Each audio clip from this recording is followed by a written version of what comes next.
Okay, good evening. Today is a regular meeting of the Pascack Valley Regional High School District Board of Ed on Monday, October 25th. We have already taken attendance and done the flag salute because we came, opened and went into closed to talk about a legal matter and some HIBs.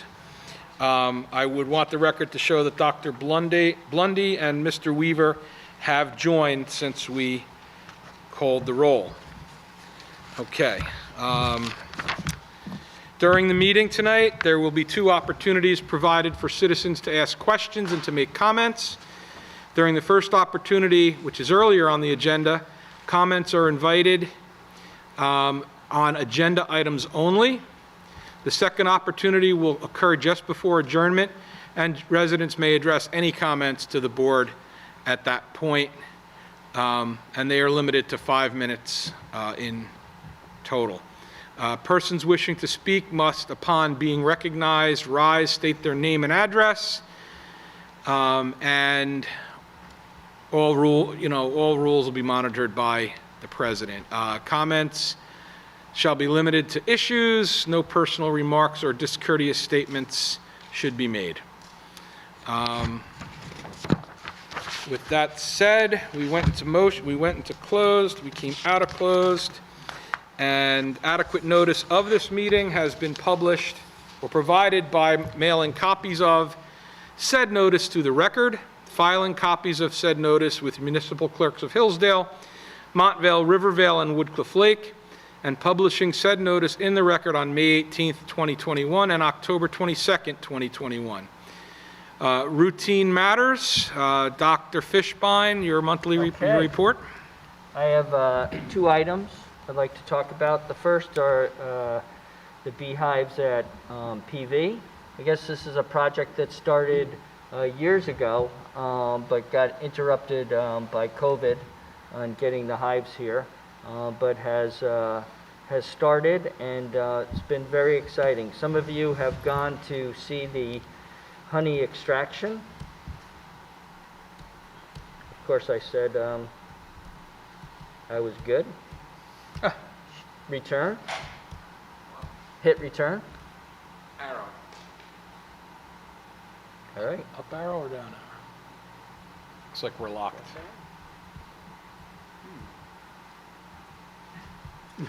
There we go. Technical difficulties. I hit every arrow. Our tech director, Paul Zeller, is going to try and get us out of this. Here you All go. right. Oh. Thank you. So what you're seeing here is some students who are actually combing the wax off the units that go into the hive itself, and once those are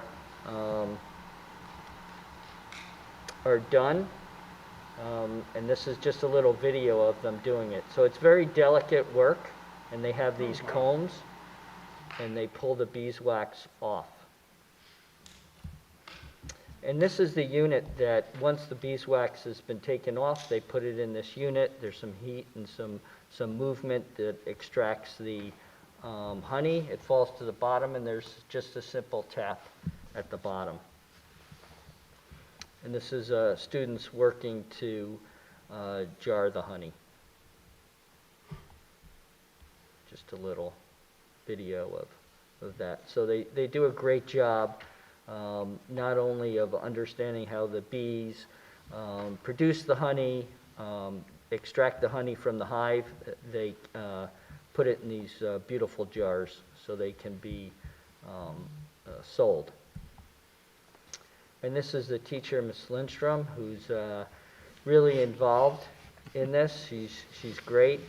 Her dad, the gentleman who was by the tank, is her dad, who's also a beekeeper, and has taught her a whole lot. That's great. Okay? That's great that she passes that along. Mm-hmm. Yep. And the kids are involved, and more kids are involved when the word spreads. So it's a great job. The other thing I'd like to touch on is is earlier in the month, Pascack Valley Regional won second place in the website division of the New Jersey School Public Relations Association. And this is the state association, which is part of a national organization. So districts that you don't even have to belong to this New Jersey School Public Relations Association to submit your items that have to do with public relations, and they're judged by a panel of 14 judges, including professors from Rowan and other industry experts. Paul Zeller, our Director of Technology and Communications, accepted the award on behalf of the district. And here's a quote from him. "Our website is a product of countless hours worked by students and staff. Our students have helped design and revise the website, with faculty and staff contributing content to keep the site current and relevant." So that's great that we won this award, and it just goes to show you that this is a really constant effort to keep the website current, which Paul oversees and does a great job at. So I'm very proud of this recognition. Great job, Paul, and team. Yeah.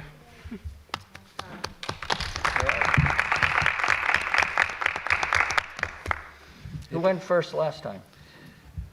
All right, so Evan?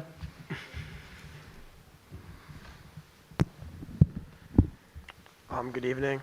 I'm Evan Squia. I'm from Pascack Valley High School, and I'll be delivering this month's report.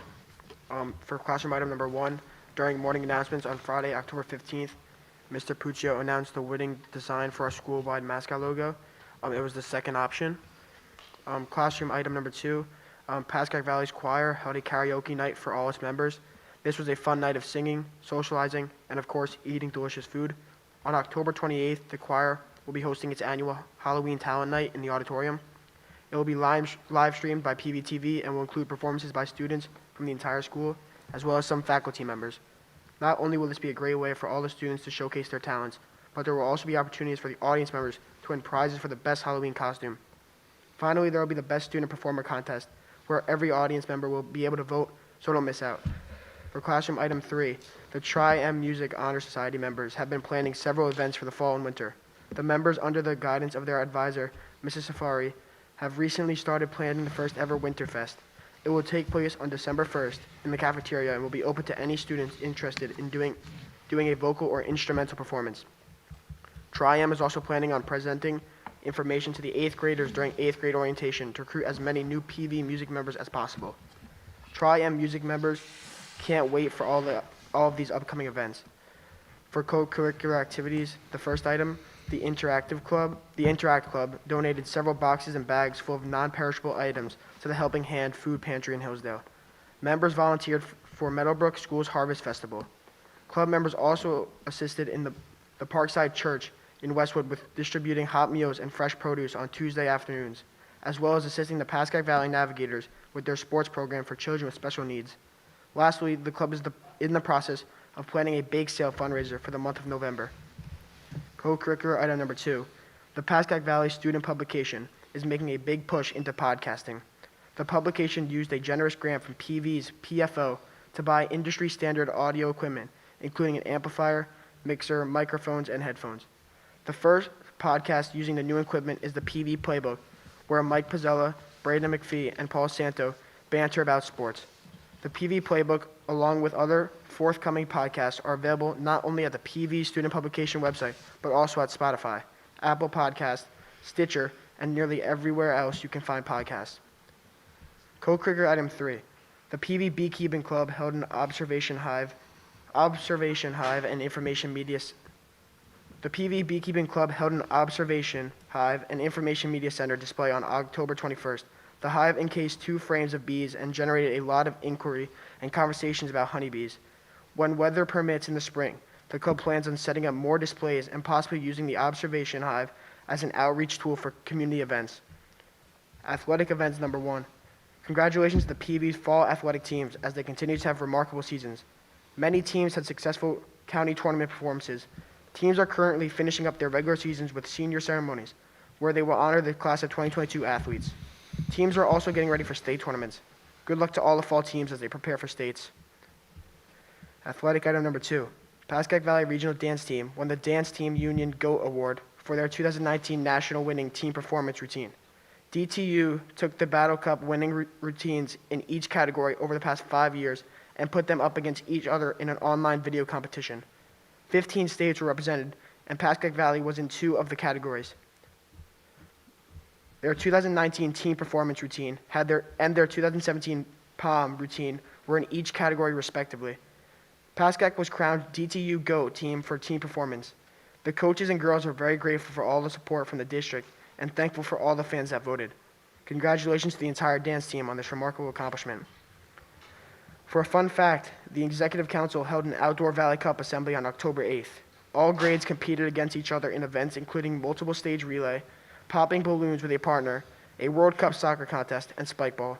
Congrats to all the grades for showing a tremendous amount of school spirit for the Valley Cup. The council looks forward to planning an outdoor November assembly. Good luck to all the grades in this year's Valley Cup contest. And for the joke of the day, what kind of tea do football players drink?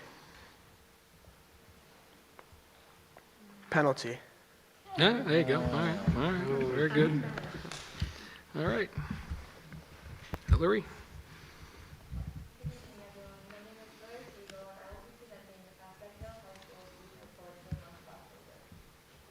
The classroom items, on Monday, October 18th, the Teens Against Cancer Club hosted a pink out in support of breast cancer awareness.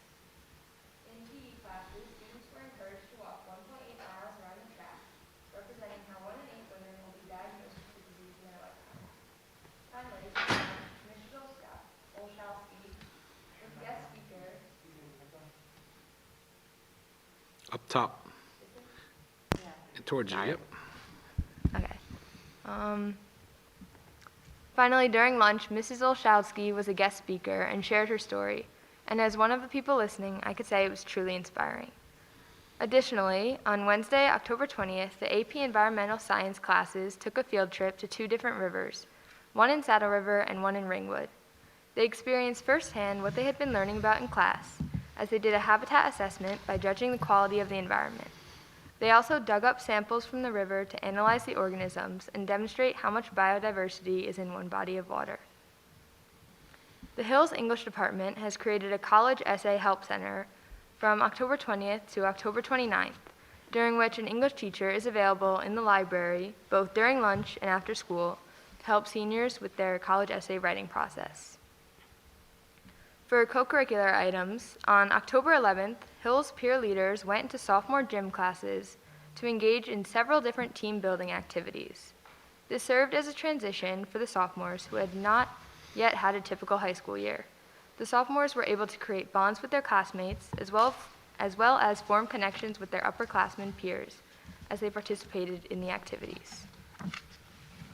PH Cares, a nonprofit club that puts student mental health in the spotlight, participated in an Out of the Darkness walk on Sunday, October 17th. The walk took place in several locations, the main one being Saddlebrook Park, and there were different routes that team members could take. The donation raised helps support the American Foundation for Suicide Prevention, and it is amazing to see how many students and staff members are willing to come together for an important cause. For athletic items, this past Friday, October 22nd, was an incredible win for the Broncos football team, with a 28-0 victory against Indian Hills. Thanks to the win, they now have a home game this Friday, October 29th, against Cliffside Park. Great win, Broncos, and good luck on the next one. Furthermore, the annual Dig Pink volleyball game will take place tomorrow, October 26th, which is a game in which Pascack Hills plays Pascack Valley to raise breast cancer awareness and money for the Side Out Foundation. The JV and freshman game will begin at 4:15 in both gyms, and the varsity teams will play at 5:30. There will be another pink out, and fans are encouraged to wear their Dig Pink merch to the game. For academic awards, the class of 2022 Merit Award recipients have been announced. Senior Ishan Makija was awarded as National Merit Scholar semifinalists, and 14 additional seniors have been recognized as National Merit Commended Students. The class of 2022 has 15 AP Scholars, with seniors Lena Kim and Alan Zhang recognized as AP Scholars with Distinction, and 4 other seniors acknowledged as AP Scholars with Honor. Congratulations to the Merit Award recipients and AP Scholars on their incredible achievements. The Pascack Hills chapter of the National Honor Society will be inducting 16 new senior members in the fall induction ceremony tomorrow night, Tuesday, October 26th. Congratulations to the inductees on this incredible accomplishment. And for the fun fact, on Friday, October 15th, Mr. Wieland announced our new mascot design. Students and staff had an opportunity to vote through Google Forms, and for our new Broncos mascot, they chose the first option, which was like similar to the Denver Bronco one. And as the joke of the day, where do ghosts go on vacation? To Malibu. Good theme. That All right. concludes my report. Get that one. Excellent. So we have one routine matter, one agenda item for the minutes of October 11th, both the executive and regular meeting. Do I have a motion? So moved. Second? Second. Roll call. Mr. Blundo, Yes? Dr. Blundy, Yes. Mr. Fronte, Mrs. Martin, Yes. Mr. Stankus, Yes. Ms. Steffens, Yes. Mrs. Varghese, Yes. Mr. Weaver. Yes. Okay, great. So next section is comments from the public, and in this section, we do limit the topics to agenda items, and it's 5 minutes allocated to each speaker. Please come to the podium, announce your name and your town of residence, and then which agenda item you would be speaking to. So we are open. Seeing no hands, we'll close to the public. For policy, we have 4 consent agenda items. Can I have a motion? Discussion? No discussion, roll call? Mr. Blundo, Yes. Dr. Blundy, Yes. Mr. Fronte, Mrs. Martin, Yes. Mr. Stankus, Yes. Ms. Steffens, Yes. Mrs. Varghese, Yes. Mr. Weaver. Yes. Okay. Moving on to education, we have 4 consent agenda items. Once again, looking for a motion. Discussion? Roll call. Mr. Blundo, Yes. Dr. Blundy, Yes. Mr. Fronte, Mrs. Martin, Yes. Mr. Stankus, Yes. Ms. Steffens, Yes. Mrs. Varghese, Yes. Mr. Weaver. Yes. All right, on to number 8, human resources. We have 9 consent agenda items. Is there a motion? So moved. Second?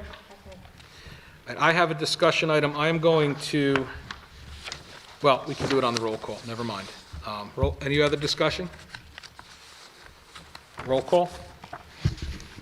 Mr. Blundo, I'm going to say yes to everything, but I am going to abstain on number 9 for the assistant ice hockey coach, but everything else I'm a yes.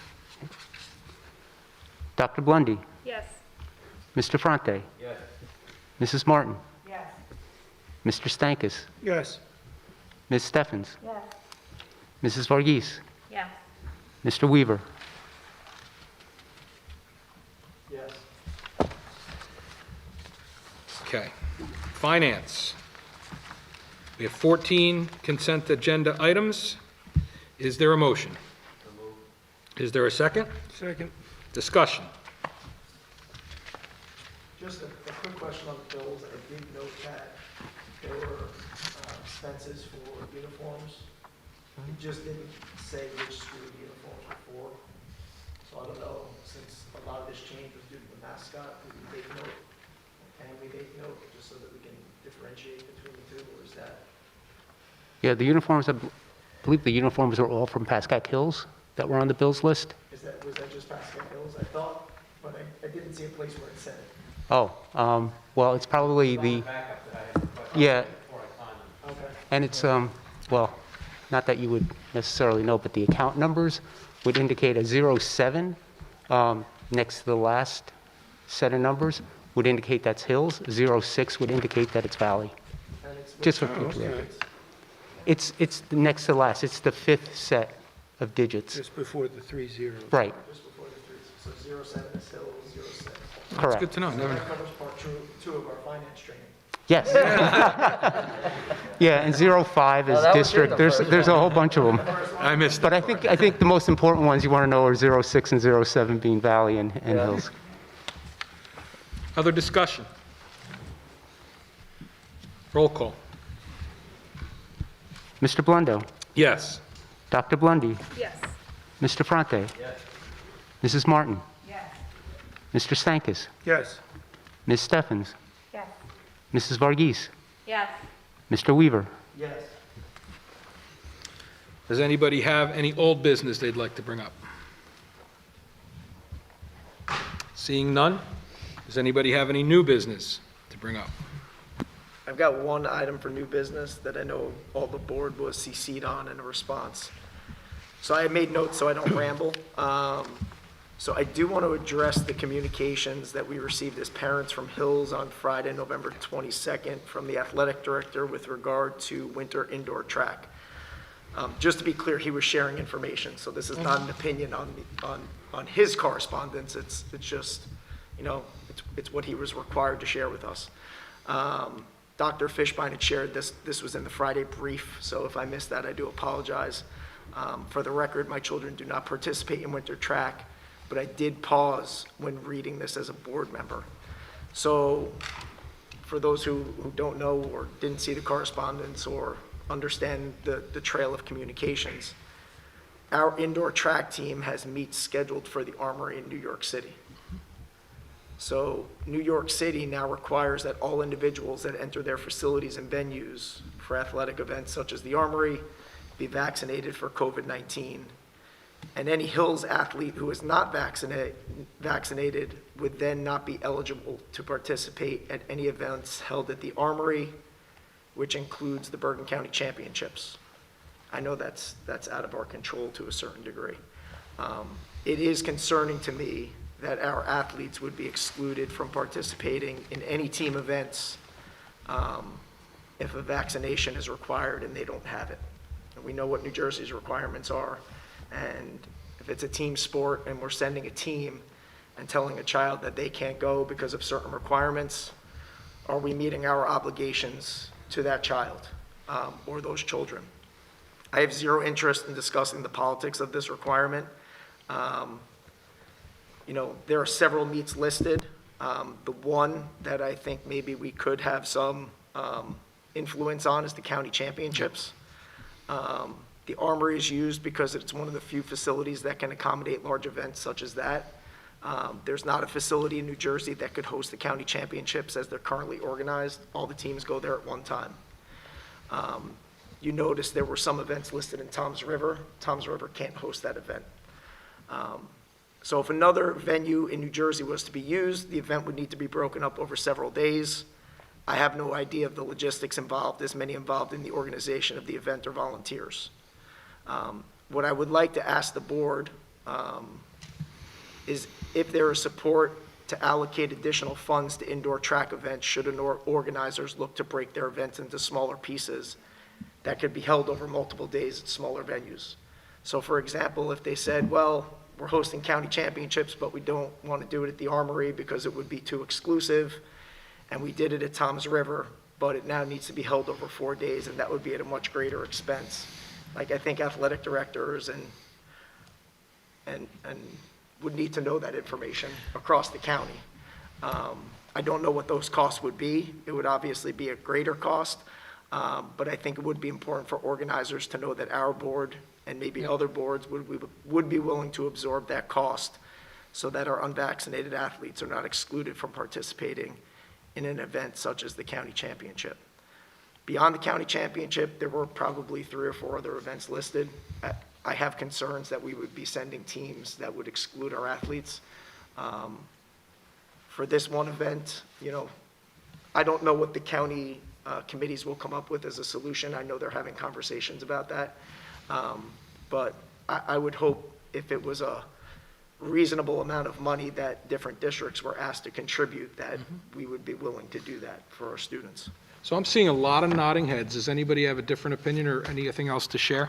Yeah, I think the only thing I think, and this was also probably on one of the threads, but I think the important question is to see how many people, how many Right. students are in question here that would possibly not be participating based on that. Yeah, not to step on Dr. Fishbein's toes, but I don't think they've had signups yet for Right. indoor track, so we don't know what that Right. number is. So my personal opinion is I agree with you, Mike, and I would take it, I mean, maybe you inferred this, but a step further, and I think we could maybe craft a letter to the Bergen County, whatever the right organization is, saying that not only would we fund it if it got broke up, but we believe our position, unless anybody objects, because, but I We saw, would fund our share. we would Our fund share, our right, share. right, we're not gonna Right, fund- right.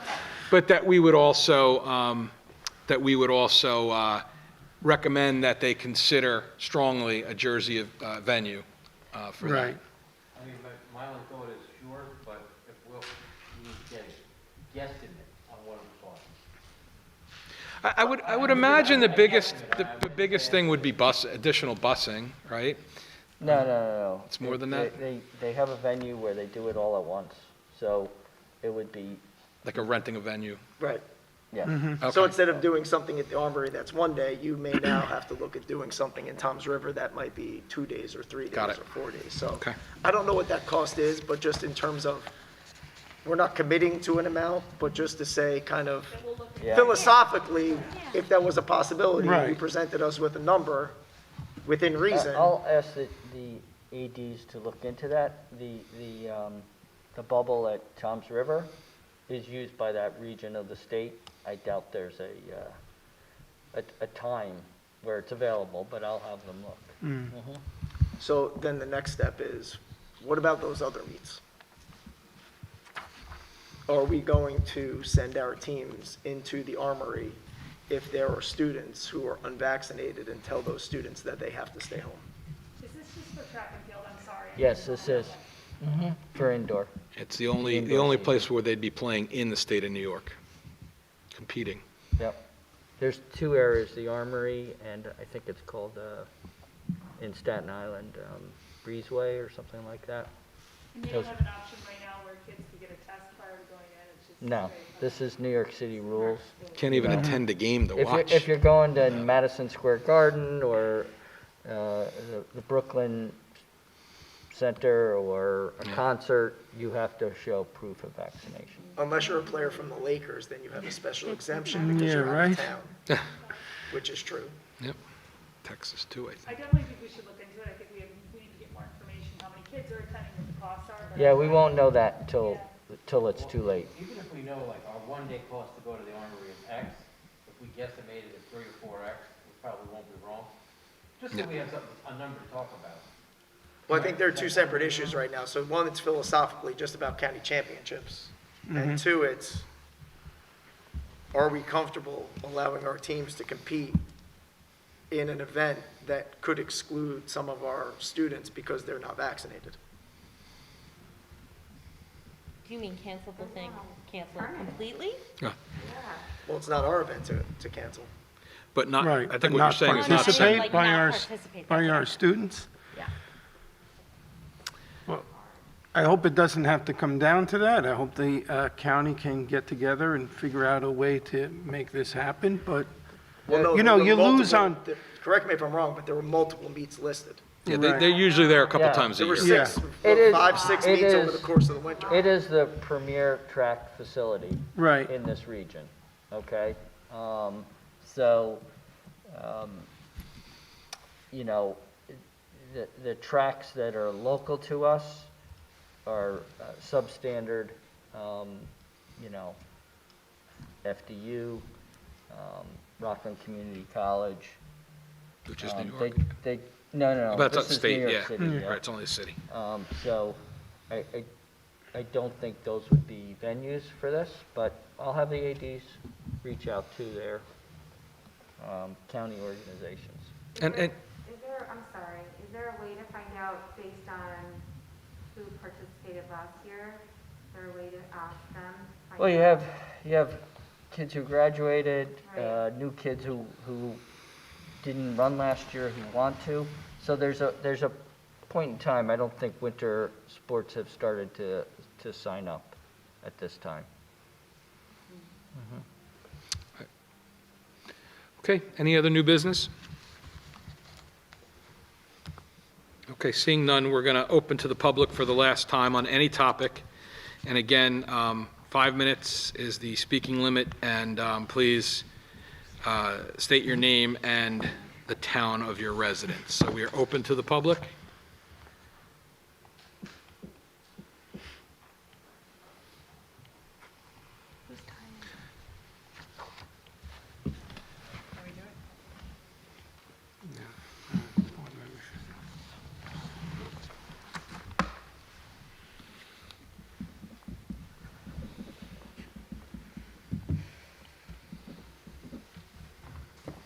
Good evening, how are you guys?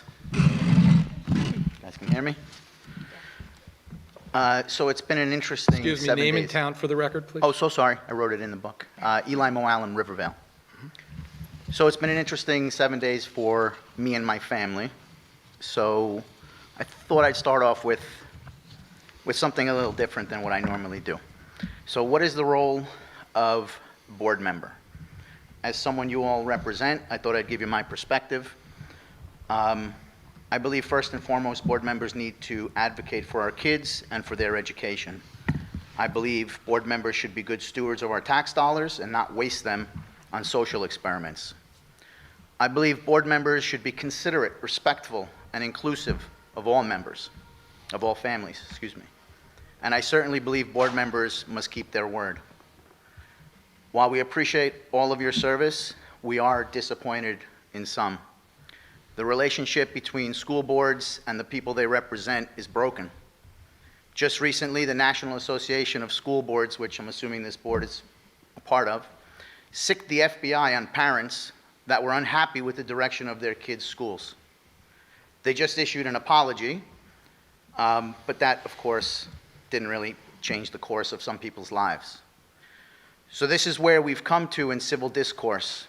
Parents standing up for their kids and their family values were subjected to potential federal law enforcement action because of boards similar to this one. Indeed, we have seen a disgusting level of attacks on members of the community that are standing up and offering solutions and a different path forward. Seems simple enough. If you don't like the solutions, let's debate them. And if you think the status quo is good enough, defend it. But that's not what happens. It's not what happened to me.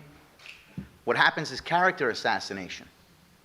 Just this week, the opposition to a candidate, some of you know, in our community did not offer a critique of his policies or issues, but rather decided to smear and tear the candidate down. And in true cancel culture style, this attack dragged an unrelated person having nothing to do with our town or our race as a sacrificial lamb on the altar of hate, because that's all it was hate. The fact that not a single individual running for any position on any board of ed called out this attack, denounced this attack, and its tactics was astounding. But I guess in today's world, that's what we should be expecting. The fact that the person who put the attack out later issued an apology of sorts was of no real value because that apology had the lifespan of a gnat because of the conflicts of interest. I'm sorry, this is not, we're not doing politics here. We're Board of Ed, you're talking. I'm a member of the public and I'm speaking at an open forum. Please don't interrupt me. Please don't interrupt me. I'm almost done. You'll like the end, trust me. You'll like it, it's good. The fact that an apology was issued, now I gotta read it again, was of no real value because it was taken down at the hands of someone with big conflicts of interest. Well, the good news is most of us aren't scared, and we're not doing this for a seat anywhere. The only seat that really matters is the one that our friends and families sit at. So please know this effort to save our schools and our kids' educations has no fear and no clock. This is not about an election. It's about our kids. No matter where you stand on the issues, it's clear that our schools have been taken over by political interest groups in an effort to push ideology and enrich themselves and their cronies. Parents have had enough of our schools being racialized and sexualized. Where does it end? Where does this board draw the line? Where do we say this is hurting our kids and enough is enough? Nothing worthwhile is easy, but our kids and their futures are depending on us to know when it's time to step up and do what's right. A mom with a cool name, who I won't mention here, communicated with me on Facebook. Not a fan of mine. There's a few. Still, her words meant a lot to me. She was exhausted with all of the nonsense and hoped whoever is on the board finds ways to address the biggest issues we face. And we had so much agreement on those points and others she mentioned. And we had what I thought was a cordial and meaningful conversation. We would be shocked how little effort it really takes to go down the right path and get meaningful results for our kids and our schools. And whether I'm on this side of the table or that side, I'm ready to work with anyone Time's up. that is truly ready to advocate for our kids. Thank you for your comments. God bless you all. Thank you. Any other comments from the public? Seeing none, I'm going to close to the public, and I will entertain a motion to adjourn. So moved. Second? By acclamation. Have a good night.